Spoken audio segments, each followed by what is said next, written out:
Sounds like who? Represents the essential spark of God in each one of us. And symbolized by the sun. I've heard people refer to the white light, and Yeah. I sort of expected that. It's Well, refreshing not to think of white light, but gold. white light is very powerful. But I think that sometimes it can be used too much. I've heard various things said about it. I think probably white light should be reserved for certain kinds of situations in which one is trying to protect oneself and not be overused. But gold is really one of the best colors to use. And each color has a different feeling if you experiment with it in visualization. Just as each note has a different feeling. And this is more the esoteric aspect of the tarot because the cards are associated with the notes and the colors. Now, Barbara, since it's your turn, so to speak, do you want a turn, by the way? Yes. Okay. All right. Did anybody bring the color pencil? Now,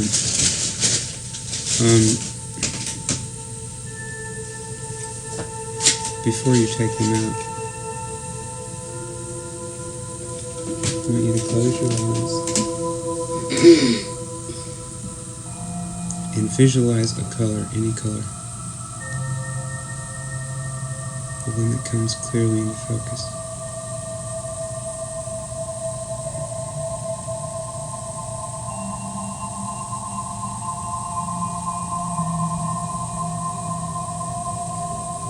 Okay. Don't tell us what it is yet. I'll ask you later.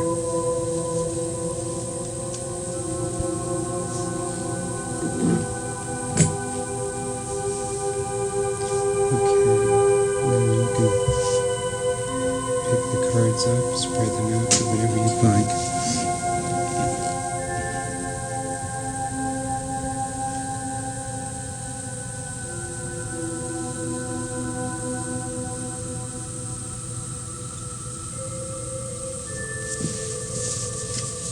I've forgotten now. How am I supposed to turn it? Oh, you turn it. Yeah.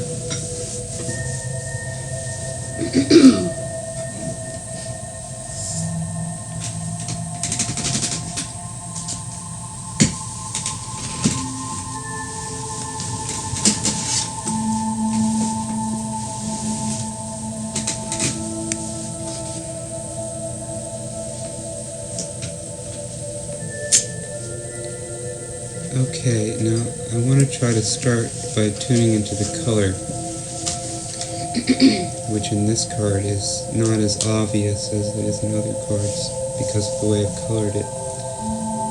The color associated with the card is actually this violet.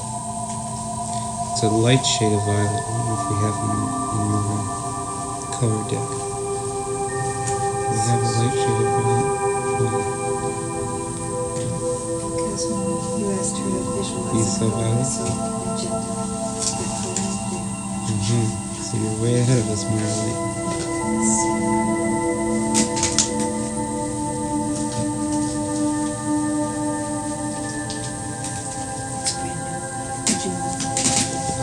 It's kind of hard to see. It might be this one. Or there might be a lighter shade. It's 101. It's too purple. Yeah, too purple. It would be It's this or quite something pink. a little bit lighter. Is it pink? Looks quite pink to me. RV, red violet, 410. It might be a little bit lighter than that. It's in 3 lighter. That's too dark. Maybe that's the That shade. Is that 3? Yeah. Well, that's probably as close as we're going to get. As hard to find a color except in relationship to others. Okay, the letters associated with the card, as you can see down the bottom, are the F sounds. F, P, H.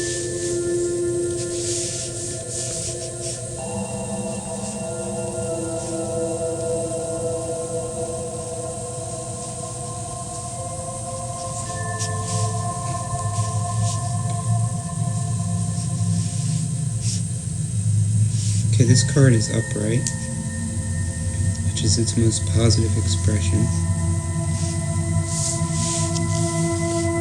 The key meaning of the card is faith, hope, and truth.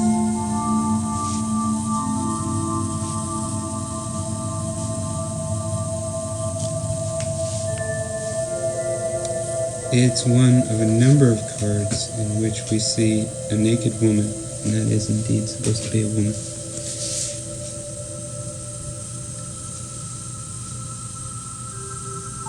And the symbol of the naked woman is a symbol of innocence. And it's also a symbol of the feminine forces of nature and the kind of knowledge that comes through the intuition.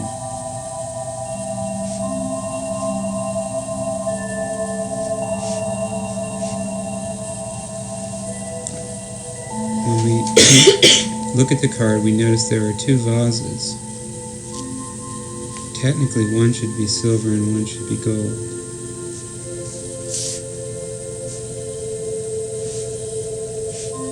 We see one foot resting on land and the other foot resting on water.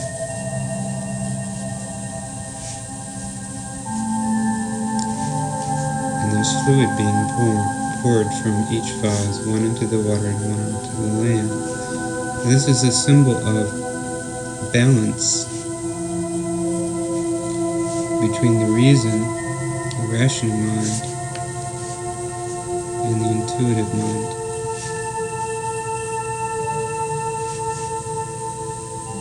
It's not that reason doesn't exist, because in fact it does, but that intuition has become as important and as well developed.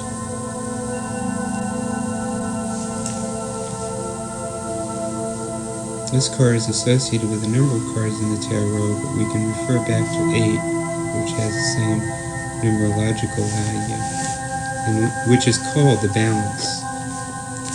In fact, 17 represents more of a balance than 8 does. And when 8 comes up, we'll talk about it. 8 tends to represent more of an imbalance. But this is a true balance.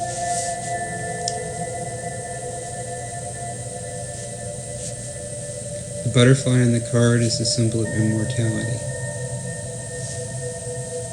You'll notice the star, 8-pointed star. 8 again is a number of balance. This is the fruition of the 8. I'm sorry, 8-pointed star, did you say? Yeah, is it not 8? Should be 8, yeah. 8-pointed star at the top. 2 triangles, one pointed upward, the other pointed downward. Basically some esoteric stuff representing the forces of involution and the forces of evolution. Involution being the soul's journey into the physical, evolution being the journey from the physical back up to the non-material spheres. None of that's really all that important as far as divination is concerned. Where are they? Inside the... Oh, I see. Okay, now to really grapple with this card, we have to understand that there are some things that happen in life over which we have no control. Now, oftentimes when we're not in control, we panic. This card represents a state of consciousness in which there is no panic whatsoever. There's a great deal of comfort being in a place in which our actions kind of flow. with our experience, not knowing what's going to happen in the future, feeling that guidance is going to come, both internally and from the events which take place in our lives. Feeling a greater power, a higher truth within. It's a very lovely card. There's a bit of surrender in this card. It's a surrender of the more egotistical parts of the mind.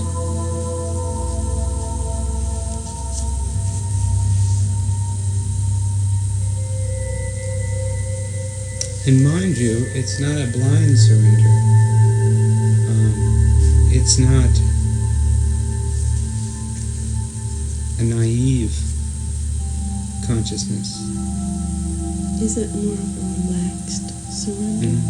It's surrender through the knowledge that there are simply certain things which happen in life which you can't figure out intellectually. And experience has proven that. It's not lack of experience. There's plenty of experience with this card.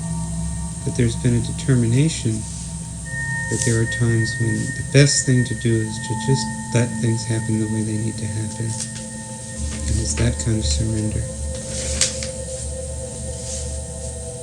It's associated with the sign Gemini. It gives a little bit different flavor to the sign. Gemini is really a sign of experience, and it's a young sign.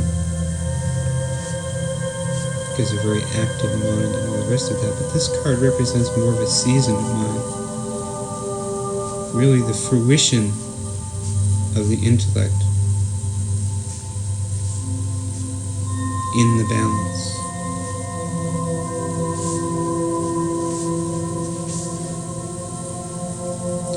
Now, if the card comes up reversed, can you guess what that would mean?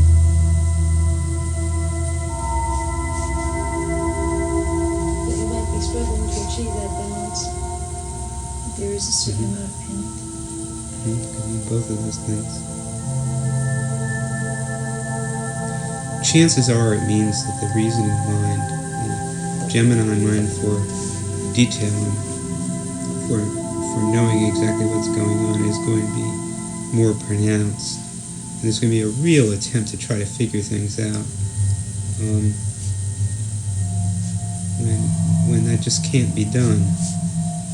And the message to the person with a reverse 17 is relax, have faith, there's a higher order, you're part of it, and it's all going to work out the way it's supposed to work out.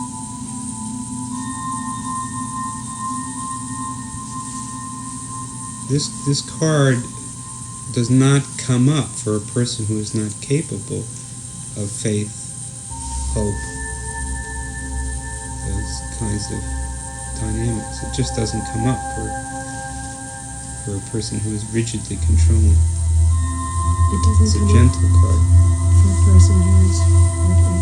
Yeah, you're going to see another card. You're going to see an 8 maybe, or you're going to see a 15, that we talked about last week, but you're not going to see a 17. So if it's reversed, it's kind of a gentle reminder. The person really knows it. You're just giving kind of confirmation. Faith in a higher power.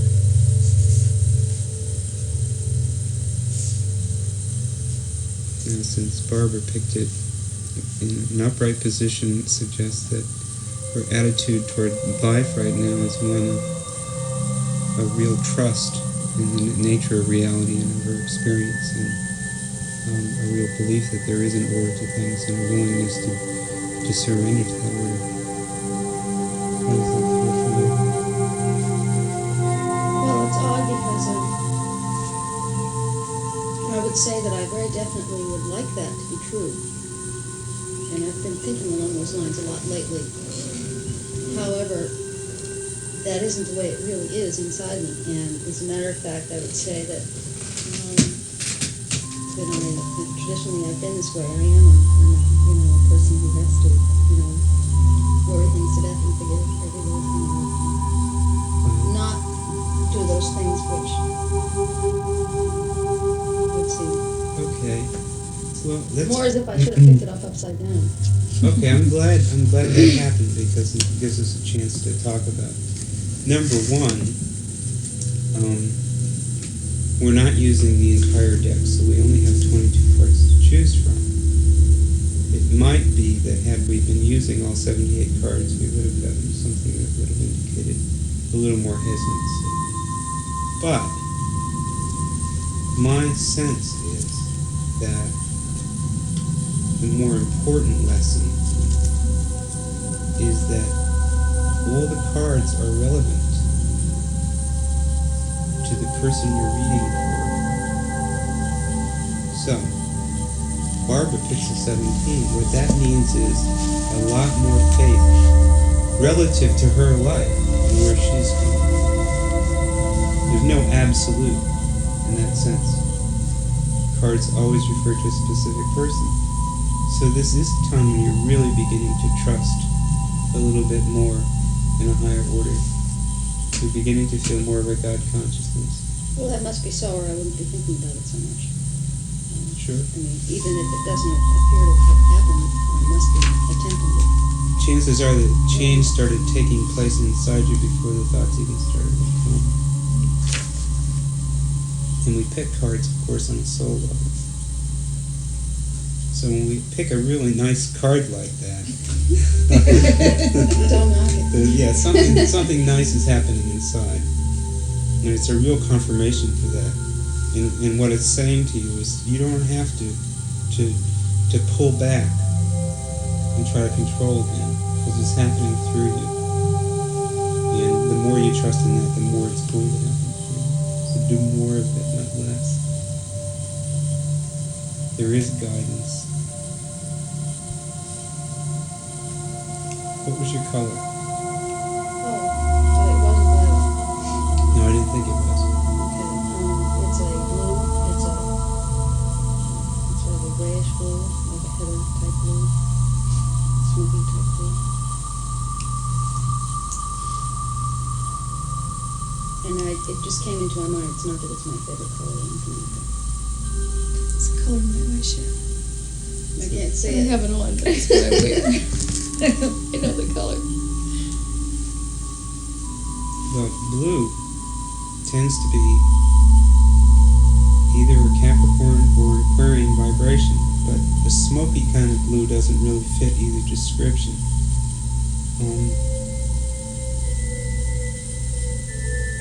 My sense, though, is it's more of the Uranian vibration, which corresponds to card number 10, which we'll be talking about another time.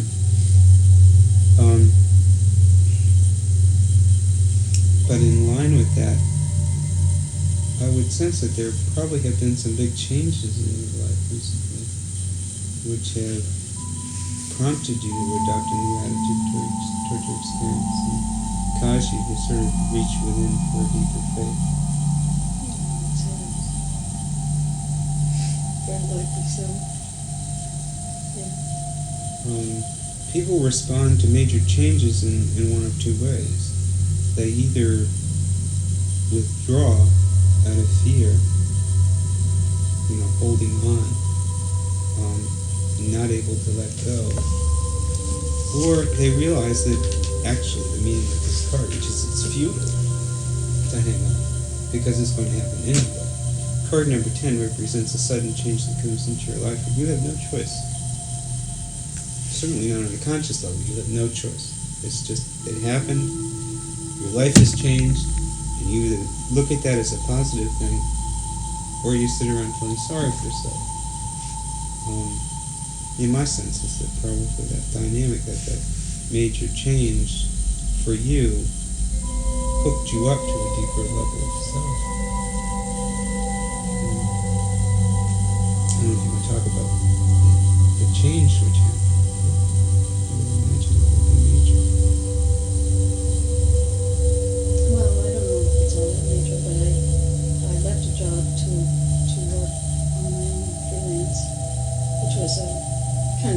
security of a regular thing to strike out on my own. Maybe that move, in a way, sort of requires that kind of thinking, hope and faith. Absolutely.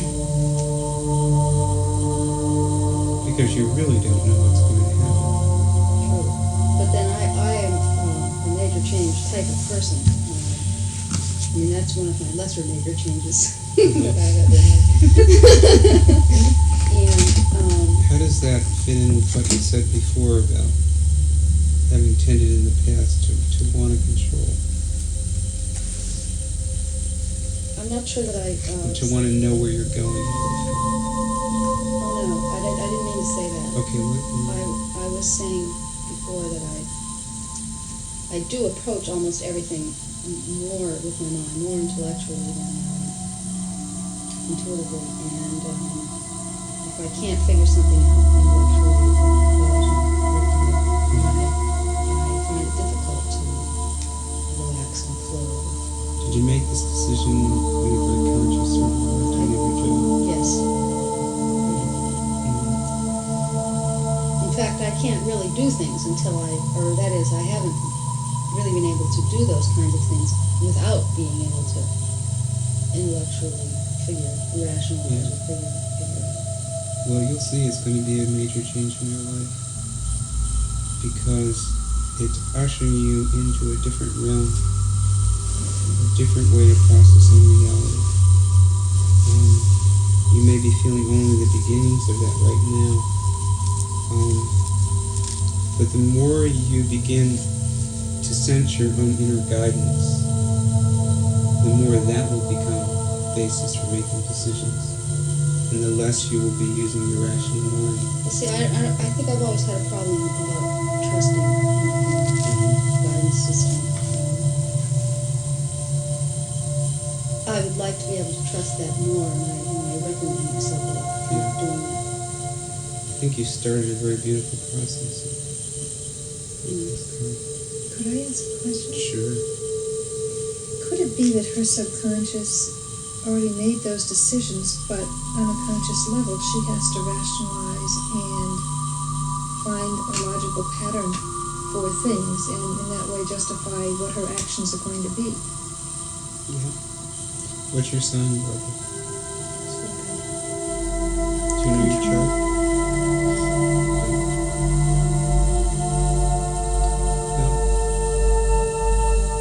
See your chart to really answer that in any sort of decent way. But that's definitely something that happens a lot because the subconscious works much more quickly than the rational mind does. I can't believe that they're divorced from one another, and I think that even though her conscious mind is operating, that the subconscious is operating at the same time too. Yeah, well, it always operates. Yeah. It's never dormant. No. But not all the intuitions are registered in consciousness. So that sometimes that gives us the feeling that it's only the conscious stuff that's doing the work, and that's not true at all. The subconscious does more work. Sure. If that weren't true, we wouldn't be able to read cards. Because cards are symbols. I think we can get adept at not listening to us. Oh yeah, you can block it all over the place. I was thinking about something today where before we had books to read or any kind of other communication, and people listened to their inner voice, and that's how they survived. Yeah. We think back even to the cavemen, and I thought how strange it is now that we don't rely on that basic system that everybody has. Well, I think that one of the important things is emotion. There aren't too many of us who are greatly in tune with our emotions. And inner guidance comes on the emotional level. Comes through the emotions. Not passionate sort of emotions, like lust or anger, but more subtle emotions. When you're driving along and you just get a feeling that you shouldn't make a left. that you should go right, or that you shouldn't see such and such a person today, or that you should do something that you weren't planning on doing. Suddenly have a thought about somebody and you call that person out. That comes on an emotional level. There's usually a feeling attached to it, some sort of feeling that brings it up. And it works through association. You may see something which reminds you of this person. But it's a more fluid reality. And that's happening all the time. It's amazing. So when you sit down with the cards, you're making space for that reality to function. That's what you're doing. And you're just using the cards as tools to help you. You don't need cards. You can do it without cards, but they're helpful to us.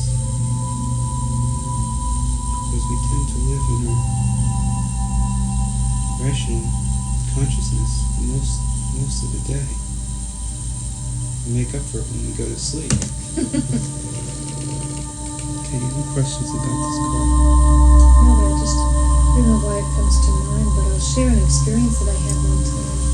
I went to a conference at Dartmouth College, and I met a lady there whose husband was head of the computer programming for, I guess, the medical school.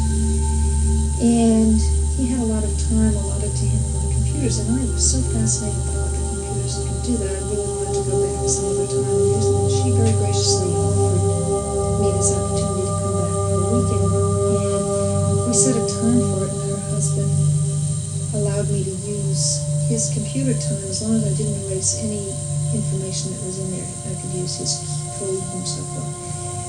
And that, I remember that Friday so vividly. I was going to be on Friday afternoon to work, and I was sitting in my office thinking about the weekend, and I had a picture of a black cloud and gloom and not wanting to go. And I wished later on that I had followed that intuitive thing, because the entire weekend was one. Once I got there, it was not how I had thought it might be earlier, and I should have listened to that voice that said, don't go. It was a very depressing weekend. She was then separated from her husband, and all kinds of things were going wrong. And when I drove up to this place, her home, it was like Tobacco Road. She'd not taken care of her place, and it had run down, and you could see depression all around. And I had picked that up just sitting in my office thinking about something that was so many miles away, and I never listened to it. And then afterwards, and my husband hadn't been too excited about my leaving for the weekend, but he didn't, he wasn't going to stop me from going if I really wanted to go. But I was fighting myself the whole time. Absolutely, sure, we do that. I set myself up for something. Yeah, we all do. That's it's a big lesson. Not getting too fixed in what we think we should do, or in the plans that we make. To allow for those flashes to guide us. Sometimes they can be a life or death kind of warning. I mean, they're usually not. But I think at that time, though, that you'd heed it more, wouldn't you, than this one, where it wasn't a life I or would death. think. Yeah. I would think. Sometimes if I'm sort of drifting, not off to sleep, but drifting in my mind as I'm driving, and if I suddenly I'm brought very aware that I'm near a curb or I'm close to a car, if I am in that state when I'm really concentrating on something else, and I'm automatically driving.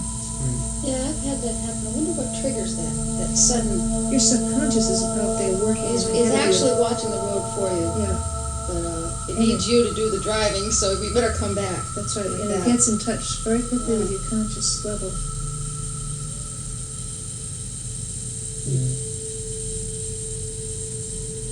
Have any of the other of you had those kinds of flashes? What, in the card type? Or anything, anytime, when something just comes up for you and you feel that you should do something or shouldn't do something that's a deviation from the structure that you've kind of mapped out. I have a strange thing that happens. Sometimes I don't picture, not, No, wanting. it I just happens differently decide. for everyone. I just have this inner conflict crop up. I don't really want to go. Or I'm too tired, and that kind of stuff. And then I have a real conflict going on, and I have to make a decision. It's now what am I going to do? I'm glad you mentioned that. How do you usually resolve it? Is it more an intuitive feeling thing, or is it I should go because this kind It differs with every situation. Okay, let's talk about this because it's real important and it has a lot of bearing on this card. That kind of inner conflict is a typical Gemini characteristic. Always seeing both sides of an issue. Any air sign. Gemini in particular. Libra too. But Gemini as well. Gemini works on that conscious level. And it has this reason and it has that reason. And it gets into a deadlock kind of position. One weight against the other. Neither one has any force to outweigh the other. Both are coming from the wrong place. That's the twins. They have a deadlock embrace on each other. Well, I don't have any really major Gemini. No, I don't mean to say that this is particularly for you. It's more relevant to the card, and I just thought of it when you were talking about that sense of inner conflict. When you have a flash from within, you'll always know it's accurate because there won't be anything that will oppose it. It will always be stronger. Now, once in a while you might find the rational mind coming and say, what? And then trying out a whole rationalization. Well, that can't be true because this, and this. And then you may find out later on, as Mara Lee did in this particular example, that the intuition was right. And then you start paying attention to that stuff.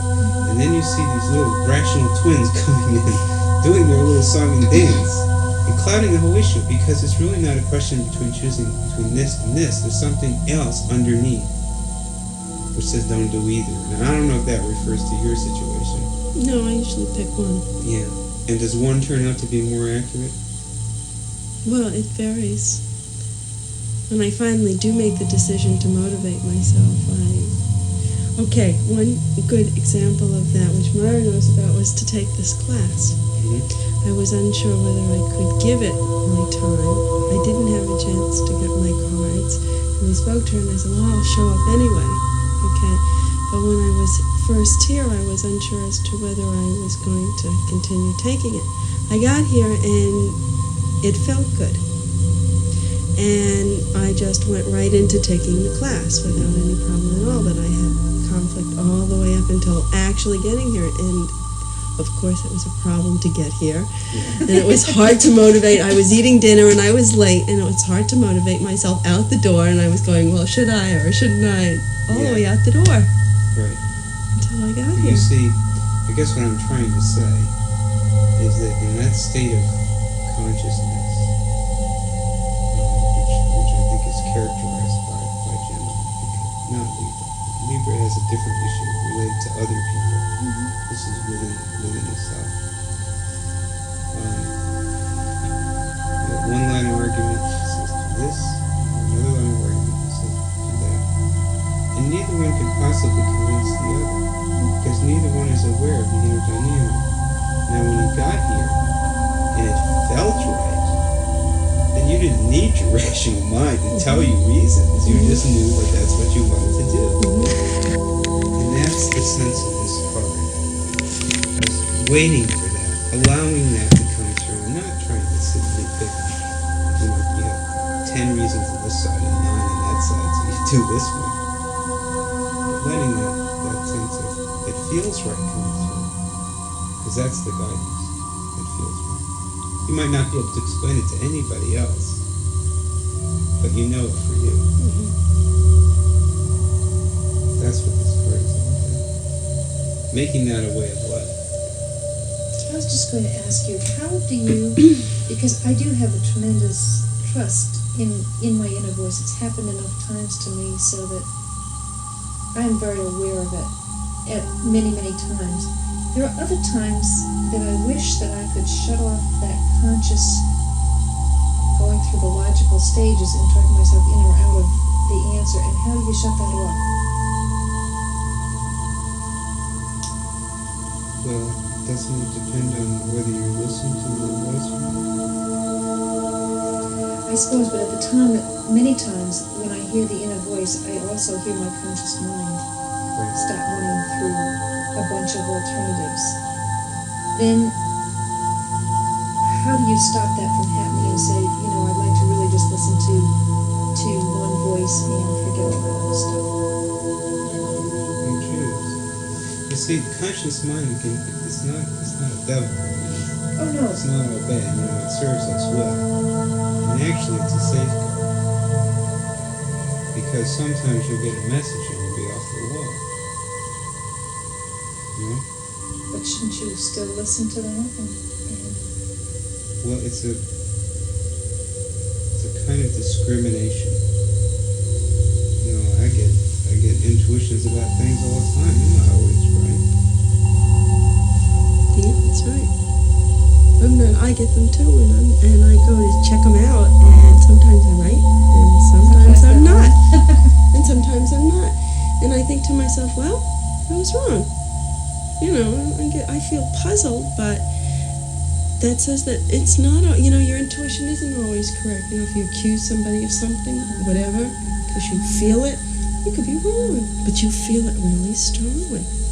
So I think you have to allow for the possibility that I think it is, not always correct. Except that as you begin to trust more, in order to activate it, you have to trust it.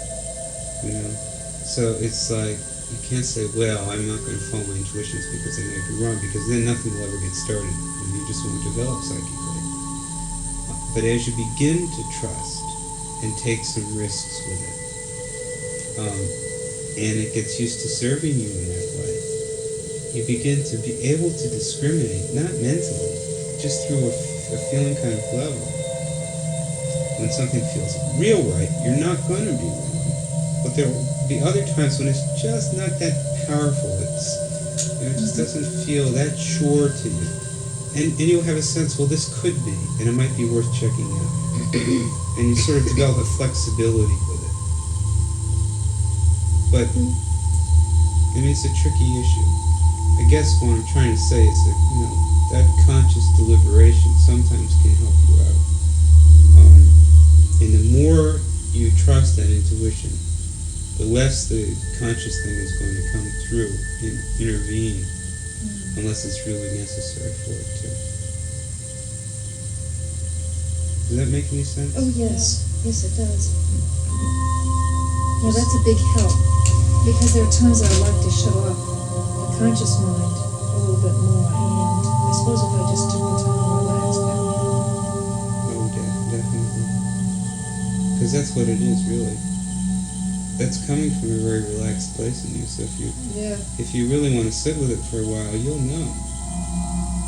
The other way of knowing is that it keeps coming up more than once. If it's a real important message. You're right. I had I'll just be real quick on this, another experience with that, with my blood pressure. And I said, when they first told me at Mass General that it was high, I said, okay, I'll go into, but he couldn't even do the checkup. And when he went to have that reading in Randolph, the lady said to me, in March or April, you'll have some tests, and it will prove out to be negative, and you'll have to not have salt and sugar and stuff like that. So March came and went, and I looked at that and I said, I didn't go to have those tests, and I was busy and I just never made the time to it, and I was controlling the blood pressure problem with mental exercises and diet, and then it sort of went haywire on me. And I didn't realize that it wasn't until I went back to give blood at Mass General for someone who was having open heart surgery, and they said, do you realize how high your blood pressure is? I went to pieces. I couldn't muster the mental strength to even do the exercises to make myself relax. And I said, oh yeah, Leahy Clinic, and that kept going through my mind. And then finally one day at work, I just couldn't even cope anymore with the worry and the anxiety. And I just stretched out on the floor and I did some mental exercises. And when I got up, I went right over the phone and I, without even thinking, Leahy Clinic, the number was right there for me to have called. And any time during that 2-month period, and I just picked up the phone and I called and I said, I'm having a problem. And they got me in the following Tuesday. I'm so glad you're telling these stories because it just really deepens out in the full meaning of the card. Because you're really talking about this card the whole time. It probably activated, because I said to you before, I don't know why I am telling that. No, yeah, it's very relevant. Another thing we have to realize is that even our intuition is limited. Sure, we're all psychic and we can all develop our psychic abilities, but we're not God the Creator, and we don't always understand the reason for everything. And there will be some time when we really may feel that something should happen in a particular way, even on an intuitive level, and it doesn't. That goes back to what you were saying. It's the same issue. We're not always going to be right. And there are those moments when we have to remind ourselves there's a wisdom greater than mine that sees many more sides of this issue than I can possibly see, even with all of my psychic senses open. And there may be something that I'm just overlooking. And so I trust and I have faith in this higher power. And I know that all is for the best. On a soul level. That's the real deep meaning of it. It's a nice card. Yeah, it is. And what reminded me of that is when you said you lost it. I lost. When you said that you lost it and you went to pieces. I felt like I had lost. Yeah. I know I didn't lose it. Yeah. I could have at some point sat down, but I allowed so much anxiety to overtake me to get to that state where I would finally pick up the phone and do what I should do. Yeah. You see, that's the Gemini energy associated with this card. It does have that side. Is that Gemini, in its lowest manifestation, is just sheer nervous energy and worry. And it worries because it wants to be able to figure things out. So this card, it shows the highest maturation of the sign Gemini. It says, relax. There's nothing you can do about it. It is a beautiful card.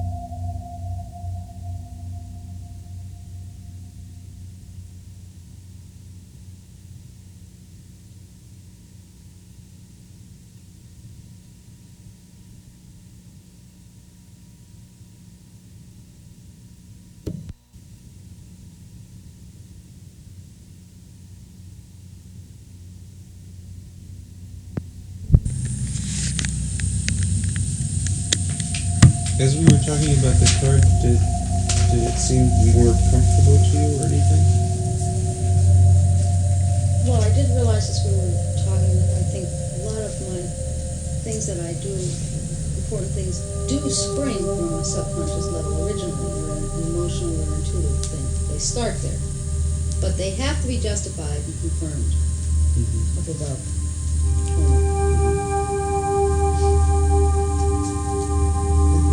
That's probably true for most of us. I mean, as opposed to taking a voice and, just blindly going out and doing what it says. Have to analyze it first. So you think that maybe having had this card come up, that sometimes you you won't try to analyze it. You'll just see what happens. Because that's some inspiration.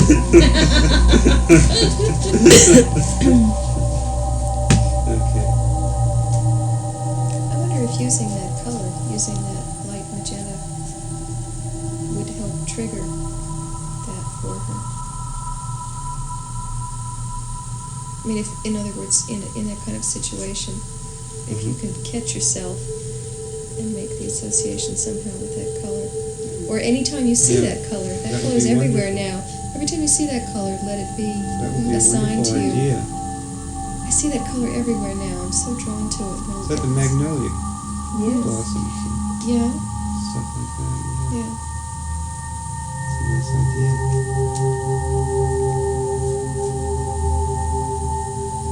The colors do repeat. I mean, several cards may have that color. There are 3 cards which have a violet hue. Are they related in any sense, other than that? They're all related in that they are all ruled by the planet Mercury. Card number 1 is Mercury. Card number 2 is Virgo, and card number 17 is Gemini. So in that they all have to do with the mind and communication and knowledge coming from mental level. They're all related. In divination, which is what we're doing, they're I would say 2 and 17 are closely related. 1 is a little bit different. One is sort of a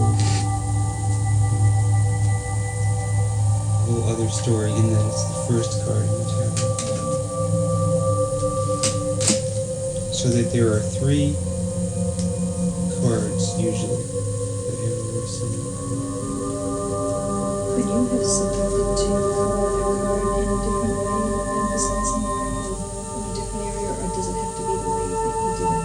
Oh no, I for some reason I chose not to do the background in the light violet. And yet that color did dominate the card even more. So maybe it's because there were small ones. Maybe, I'm not sure. And the vividness of the color in contrast to the blue. Well, I guess that goes to show that really in using your intuitions when you color the cards, as long as you somehow get across that vibration, you've got a little freedom. You don't have to be systematic about it. The important thing is when you look at the card, you're triggered. Whatever it takes to trigger you.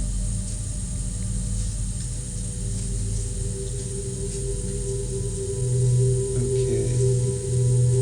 Do we want to continue this process of having each person pick a card? Does that feel good still? Yes. Okay. You want to pick one, Siska?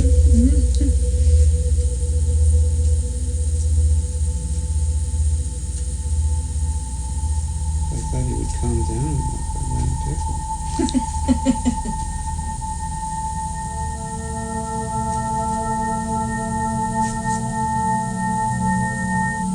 Why is he anxious tonight?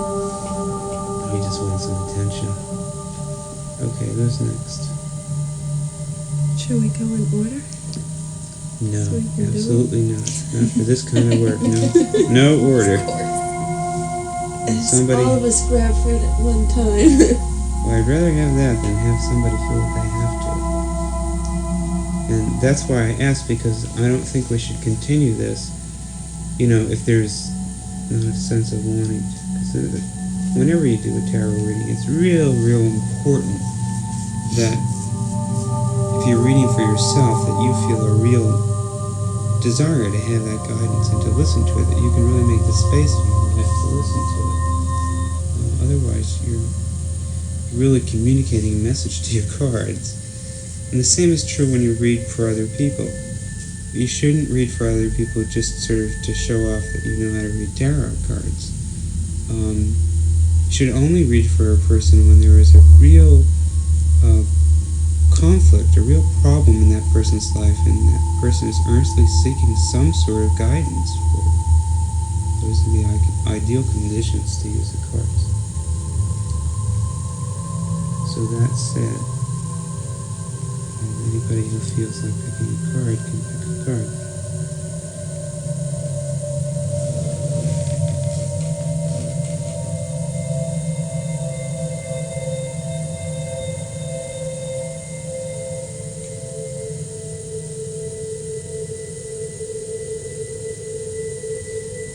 Let me throw out something else. We usually don't do this, but it is possible.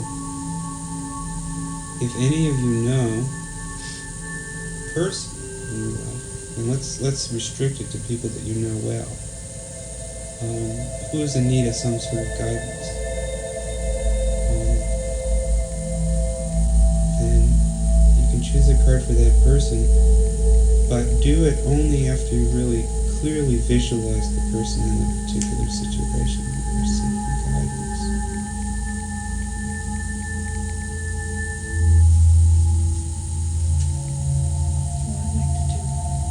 Please do.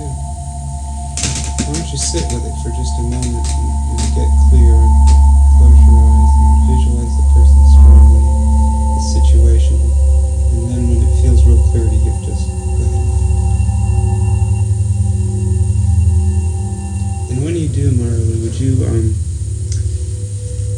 would you put it so it's face up like this? You know, so I will see it as face up. Mm-hmm.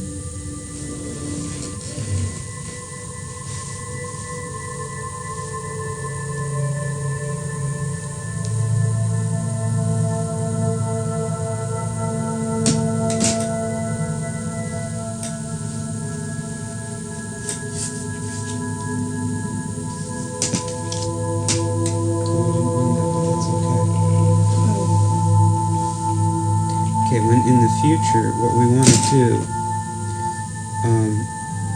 we never turn a card over. Okay? The reader always turns it over.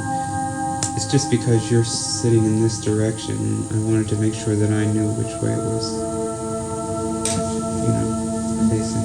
So you just put it like however you would want, and then I would turn it over. But we'll assume this is the way it's supposed to be. Which means, as I read it, that it's reversed.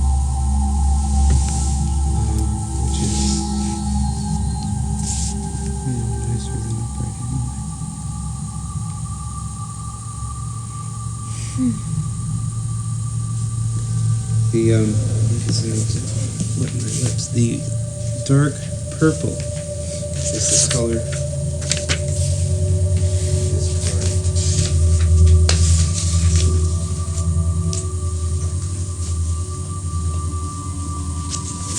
And it's associated with the letter L.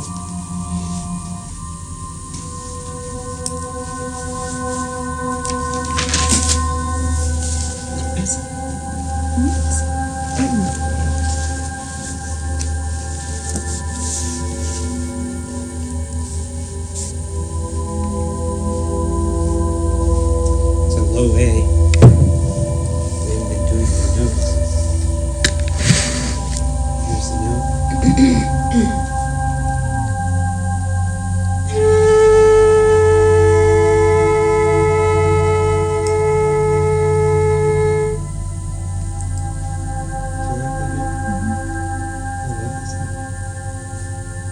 Second favorite. What's your first favorite? The D. Oh, yes,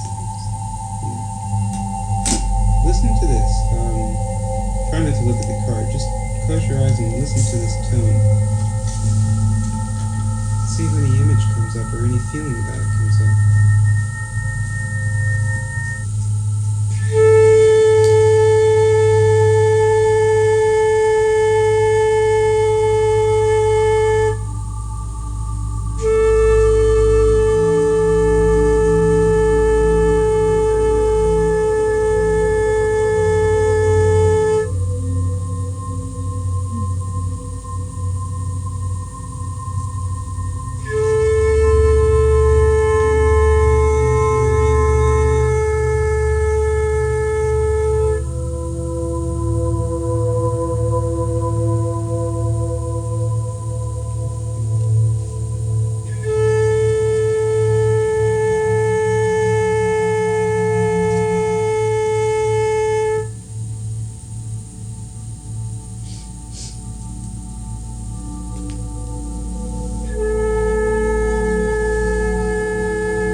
Swiss Alps.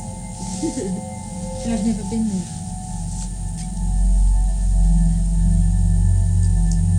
And then I had a final image of the last of sort of a call out to sea. Sort of in both cases, the shepherd was on the hilltop. This enormous vista way in the distance, and the sun is either setting or rising. It's very low, and the sea call is the same way, looking way out to sea. I had a great sense of assurance that this was the way things were. There was no deviation from this. I think you're all picking up on aspects of the card. The shepherd on the hilltop tends to move a little bit into the next card, which is Aries, ruled by Aries, card number 13. This is card number 12. But it's really important when you read this card to always read with Aries in mind, because the Aries represents what the person really needs to look forward to. Very important. The feeling of the sea, of course, is extremely accurate because it's a Pisces card. I had a lake. The water, definitely. So you're all picking up on aspects of the card. What was the feeling? You mentioned, Riley, something about it being the way it's supposed to be. Yes, there's just no other alternative. Good, I like that. Does anybody else have a feeling? I had a feeling of a deep vibration, deep understanding, a knowing, maybe a past life type of feeling. Okay, it could be all those things. Let's keep them in mind when we talk about the card, because chances are, if there isn't actual karmic material associated with this card, there is indeed some kind of real lesson that's being learned.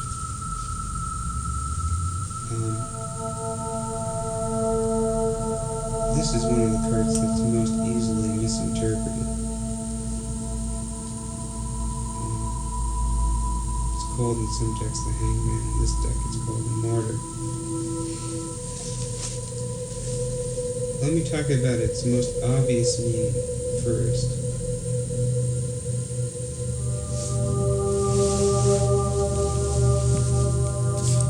It's related very closely to card number 3, the 12, the 1 and 2, adding up to 3. We'll talk about 3 later. 3 represents a relationship very frequently. And 12, when it's upright, and mind you, this is reversed, but when it's upright, frequently indicates the end of a relationship. 3 reversed sometimes will do that. But 12 upright is a very painful ending.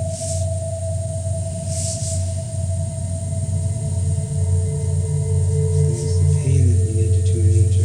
It's not just any old relationship ending, it's a painful ending. And the sense of martyrdom comes out because what's happened frequently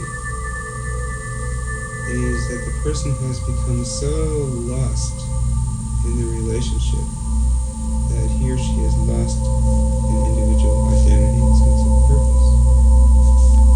All that becomes somehow bound up with the relationship, so that when the relationship ends, there's a feeling that there's nothing left.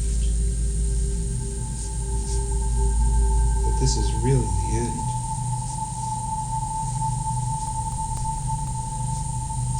Now, this is upright again. I'm not reading the reversed yet. This card comes up in the spring upright. You are dealing with a person who is probably in quite a bit of pain. Now, it won't always mean the end of a relationship, but the pain will be there.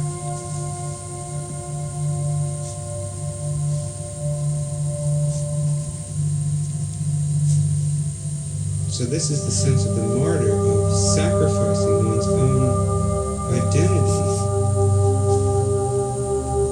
for something that is larger than oneself. And again, usually in reading, it's a relationship. But one has to keep in mind the whole significance of the sign Pisces. Pisces can be immortal not just for a relationship, but for some sort of belief system or social cause, or particularly in terms of taking care of people who are in distress, who are institutionalized or disabled. The martyr. It's that whole principle of not listening to one's own needs, or so identifying one's own needs with something else, that when that is taken away, there's a big problem. And there's a human side to this card. I wouldn't think of it in terms of an abstract ideal that's being identified with. It's a real human investment. There's some sort of relationship.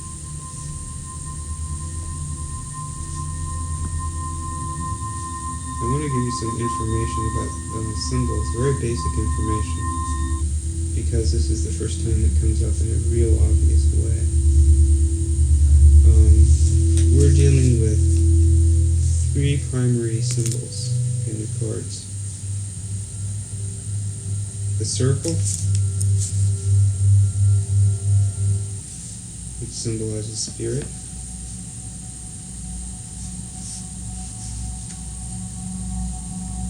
The crescent, the moon symbol,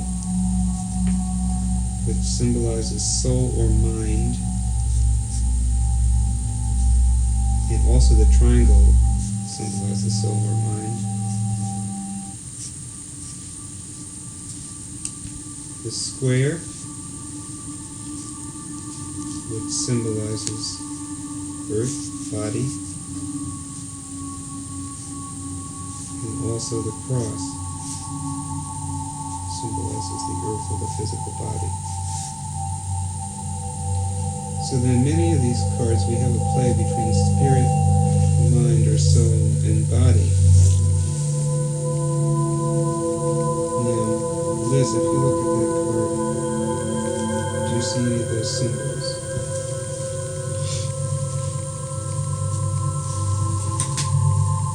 I don't see.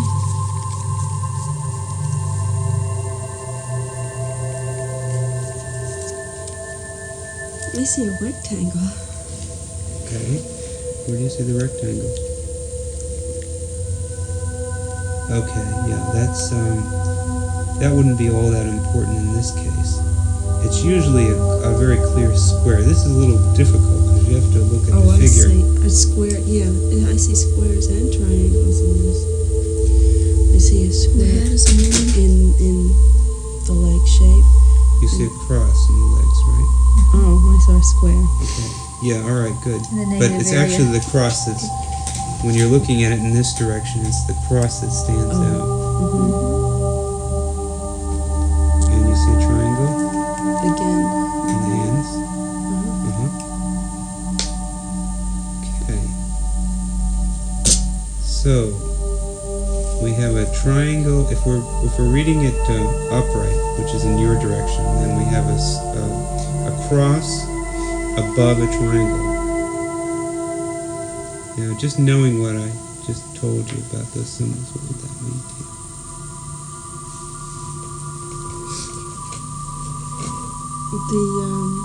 I would say a conflict between mind and body. Okay, which is on top? The body. So what does that tell you? The body's on top of the mind.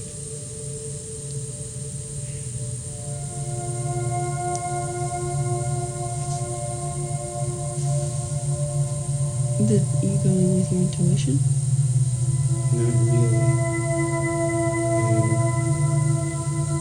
You have no mind. Your mind isn't functioning because the body is ruling it or something. That's a little bit more accurate.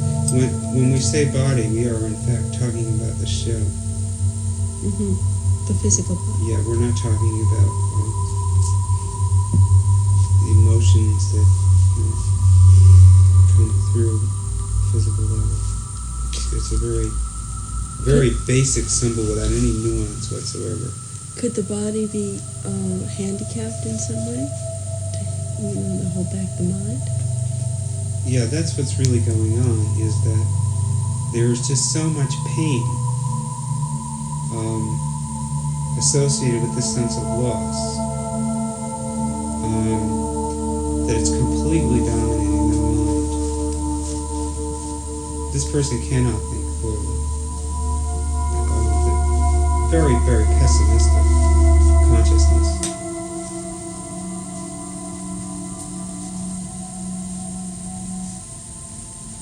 And this is one of the few cards which, when it's reversed, is more positive, because then we have the triangle above the cross, which means that mind dominates the physical body, which suggests a little more direction. Mind or soul, again, in the tarot, we use them interchangeably.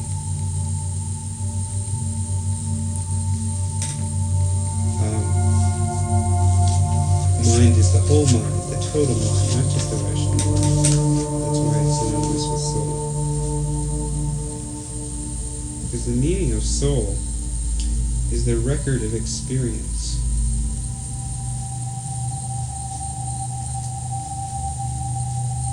Have any of you heard of the Akashic Records? The Akashic Records are, according to some psychics like Edgar Casey,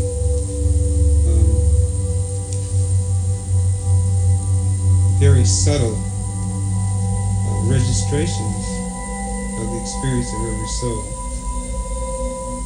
in the universe.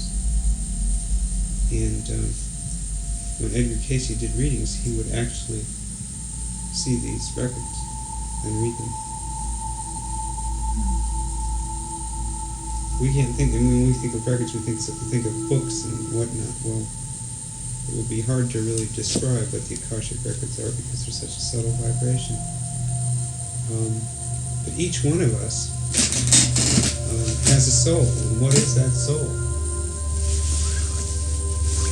For one thing, it's a memory system of everything that we've ever experienced, not just in the body, but in every other dimension. Some of that is focused very clearly for us now. Some of it isn't. But our soul retains that, and it is on the mental level. Okay, but that's just some extra stuff here. What else can we say about this card? Well, when it's reversed, we have a little bit of a different situation. Usually it means that the person has come out of a very painful situation, frequently the breakup of a relationship, and it's been real hard,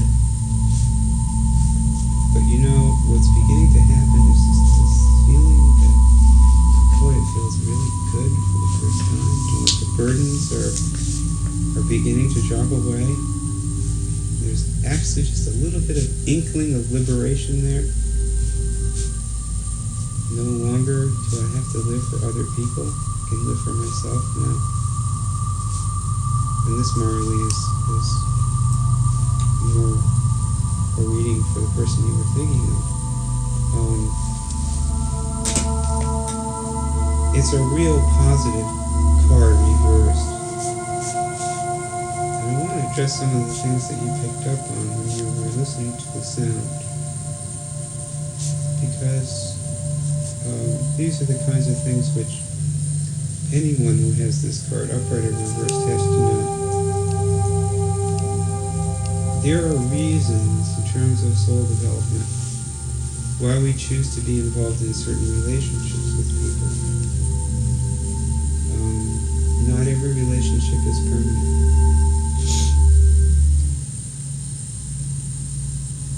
Some relationships are meant to last only a very short amount of time and to teach us very specific lessons. Sometimes we may be with a person for 20 or 30 years, and the lesson has learned and it's time to go on.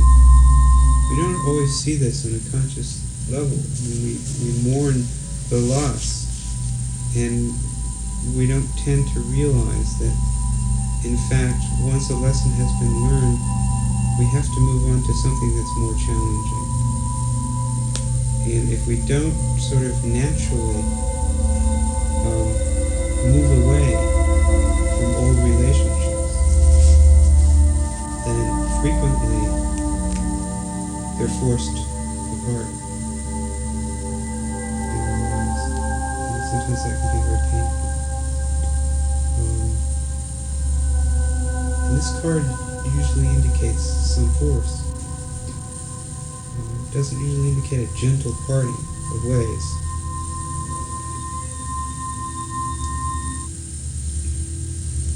So it's that understanding that, because this relationship moves away from you and you're able to develop these new qualities in yourself, a better relationship awaits in the future. Not a worse one. Because we never go backwards. We think we go backwards, but we never do. And this is the vision that this person needs to get in touch with. That it's going to be better in the future.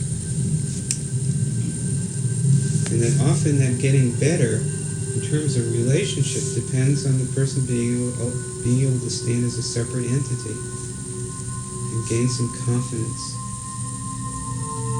and some clarity.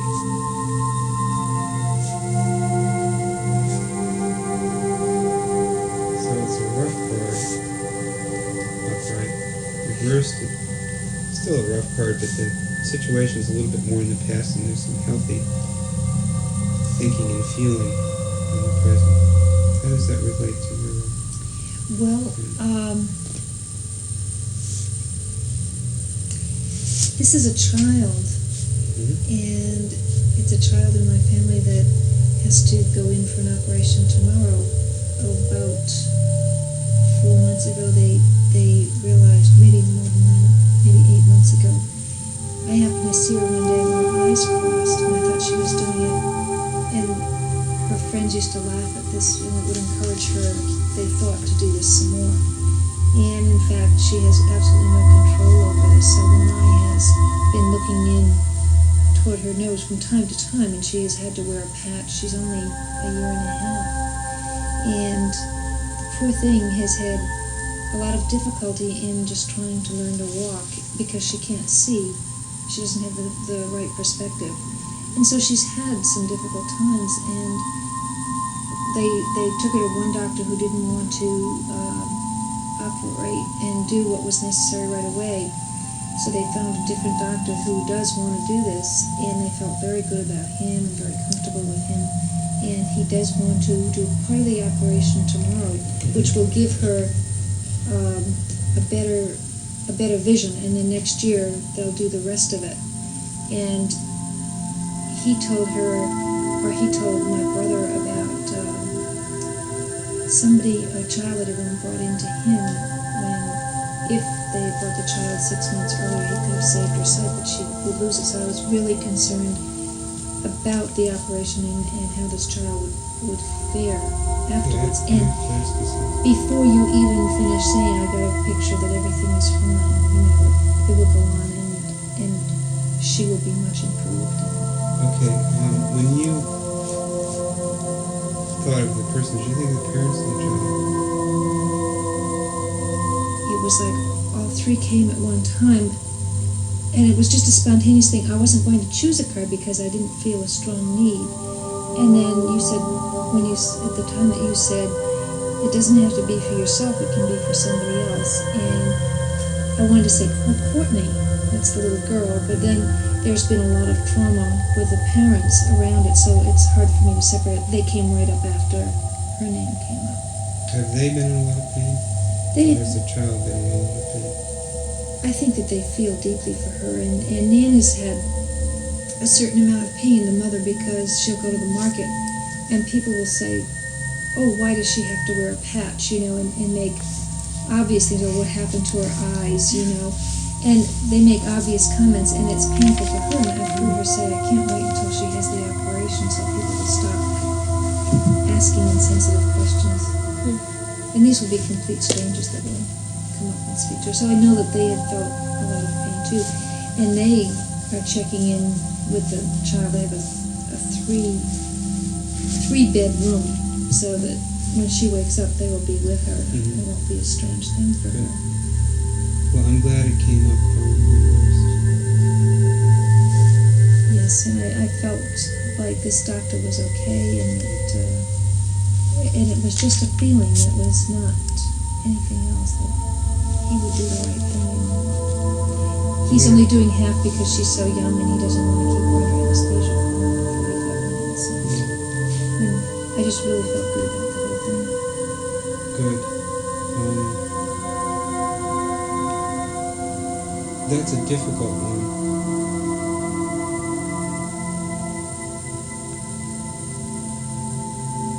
Because in terms of this card,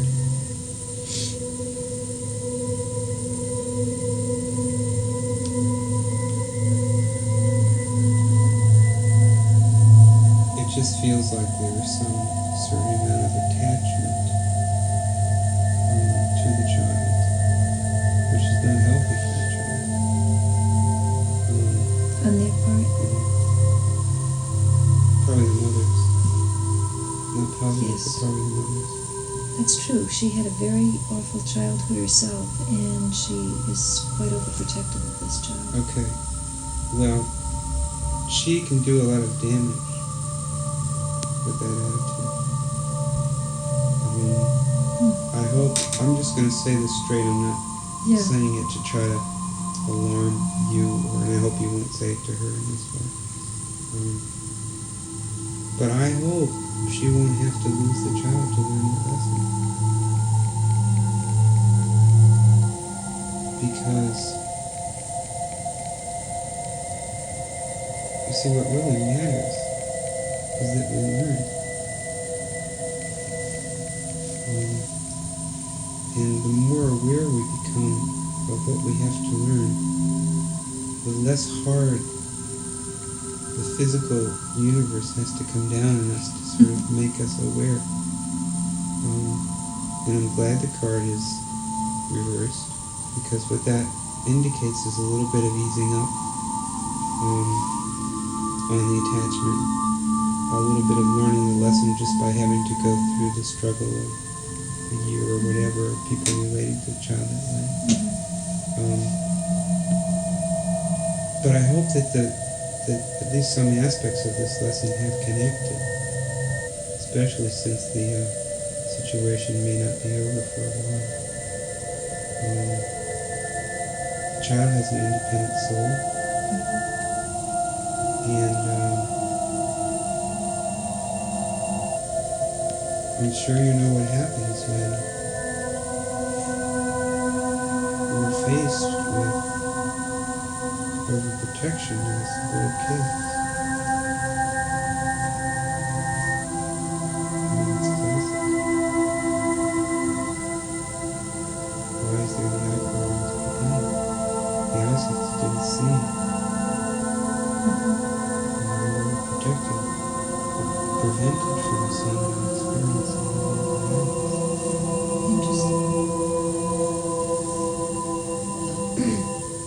She was born with it. No, it's one that developed. And one muscle is either too long or too short, so that her eyes don't stay focused and just turn in.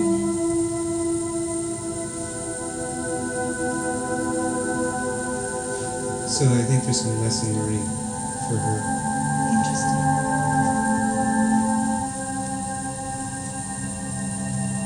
I think she I think she wants to be the ideal mother because her mother abused them, and her father stayed with the mother for years beyond what their relationship could stand, just to protect the two girls from her. And I think Nan is overcompensating maybe for that upbringing. We'll frequently do that. But it sounds kind of severe if you're trying to suggest that because of that, the child has developed this condition. I mean, that sounds like a radical consequence. Lots of people overprotect, a little bit as a result of, that type of thing, but Well, I guess I should qualify that in the sense that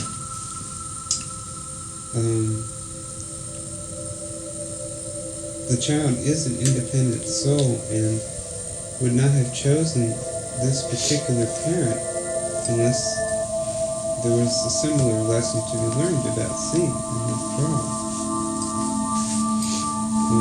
So it's not that the mother is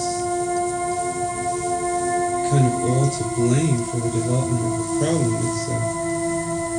It's a mutual situation. It's operating on a psychic level. It's not operating on an obvious level. It doesn't correspond to our normal world of cause and effect. It's not an idea that very many people would buy. Certainly doctors wouldn't buy it. But the eyes are our window on the world. They're the way in which we experience what's outside of us, other people. And the child's world is the parents. So when the child develops eye trouble, then that's a statement about some sort of fear of experiencing the world. And it may be that fear is being psychically communicated by the mother because of her own experience.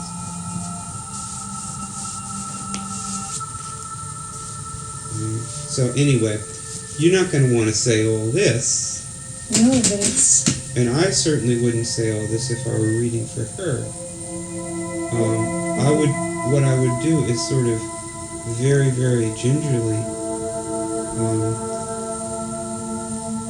hint toward it and see what kind of response I got back, to see how much this person was willing to really hear, how much awareness was already there. And I would try to go a step further in terms of awareness. With you, I feel I can give the whole thing, because I think you probably can see that deeply, all I would say to her if I were you is just, not now, but maybe at some point, some strategic point, a word or two about the overprotection. I think she'd be open to that. I took her a few weeks ago to see Rita for a reading. And she was so impressed by that she said they would really have to work trips to Boston into their budget so that she could continue on a basis. She was told just some remarkable things. Rita was on a Sunday when Rita wasn't hassled by anything, and she could really give her a good reading. And that's all Nan could talk about. She was going to go again this weekend because of the child's operation. She's not going to go, but she had originally set up another appointment to see her. So I think she would be open after a while to seeing this. Yeah. When she was so impressed the way the psychic level worked with her meeting with Rita. I think she wouldn't mind. Yeah, well, you'll use your intuition, I'm sure. But I wanted to talk just a little bit more generally about Pisces and the whole tendency toward dependency. If any of you have had any experience with alcoholics? Okay, so it's part of the same syndrome, and this is very important to realize, because these are archetypes. They have many physical expressions.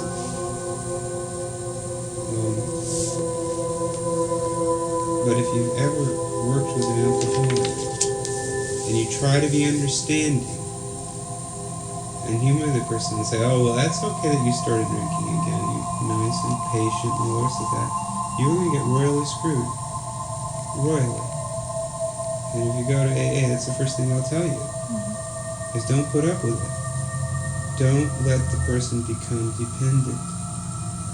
Because that's what they want to do. They want to forfeit all responsibility. And with a Piscean influence, there is a tremendous tendency toward dependency. Now, what does that mean? It means the child has a tendency toward dependency. Thus attracted a mother who is willing to play a martyr role and wants to make, because of her own need to feel close and whatnot, make the other person dependent on her, and they conspire together. Those are two flip sides of the same coin. That happens in male-female relationships, we know, and that frequently will be coming up with this card, because often it refers to a male-female relationship. Doesn't always have to, but usually in this relationship which is just ending, one person is dependent on the other. One person is playing the martyr role, and the other person is playing the sick person, invalid, whatever role.